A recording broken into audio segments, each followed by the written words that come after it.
Saya Aliuman Nurrohimah dari absen 2, kita dari kelompok 1 akan mempresentasikan materi tentang keadaan sosial masyarakat Quraisy sebelum Islam.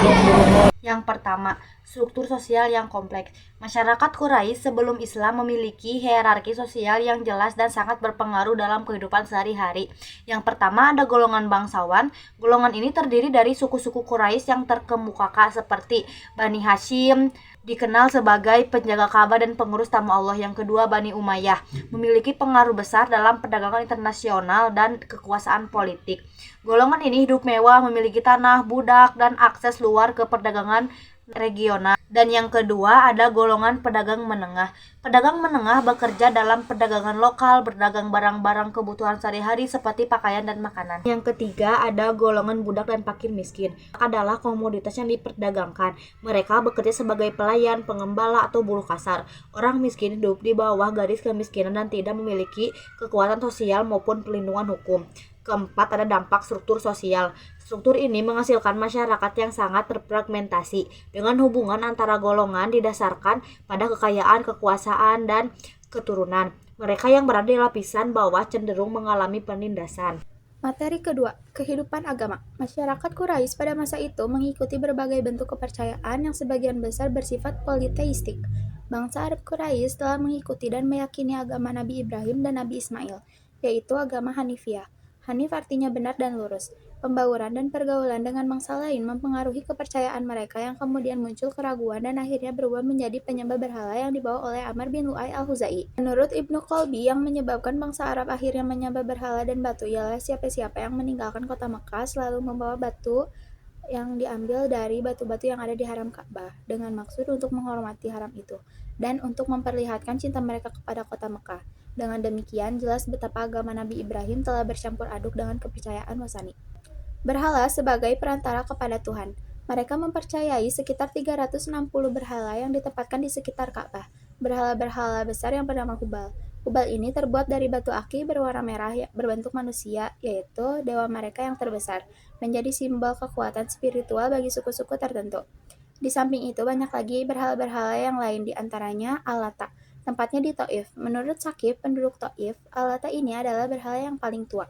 Al-Uzza, tempatnya di Hajaz, kedudukannya sesudah Hubal. Manat, tempatnya di kota Madinah. Manat ini dimuliakan oleh penduduk Yastrib. Bangsa Arab menyembah berhala-berhala ini adalah sebagai perantara kepada Tuhan. Jadi pada hakikatnya bukanlah berhala-berhala itu yang mereka sembah.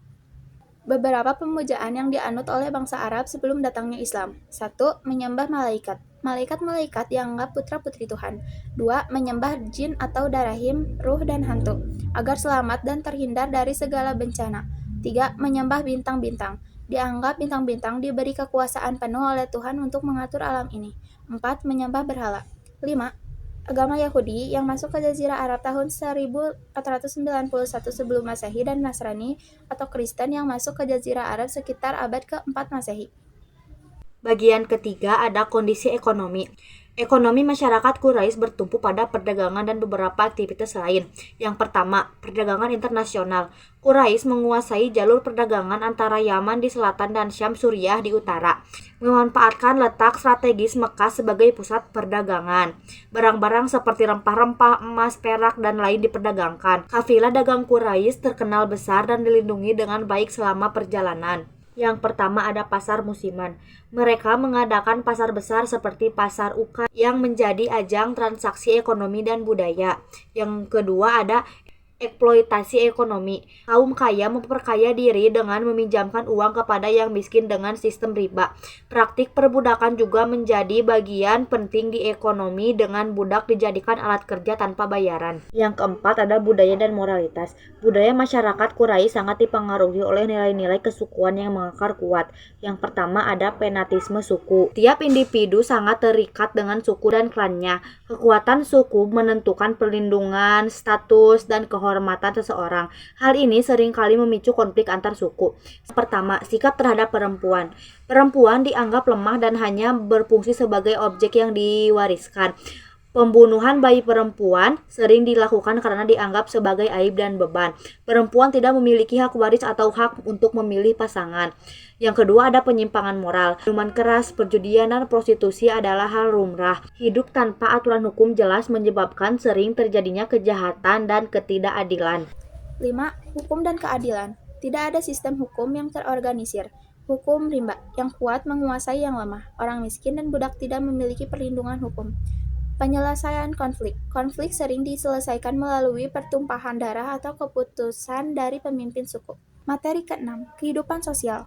Pertama, hidup berkelompok. Masyarakat Quraisy hidup dalam kelompok besar keluarga atau suku, dengan kepala suku memiliki otoritas tertinggi. Kedua, kesenjangan sosial.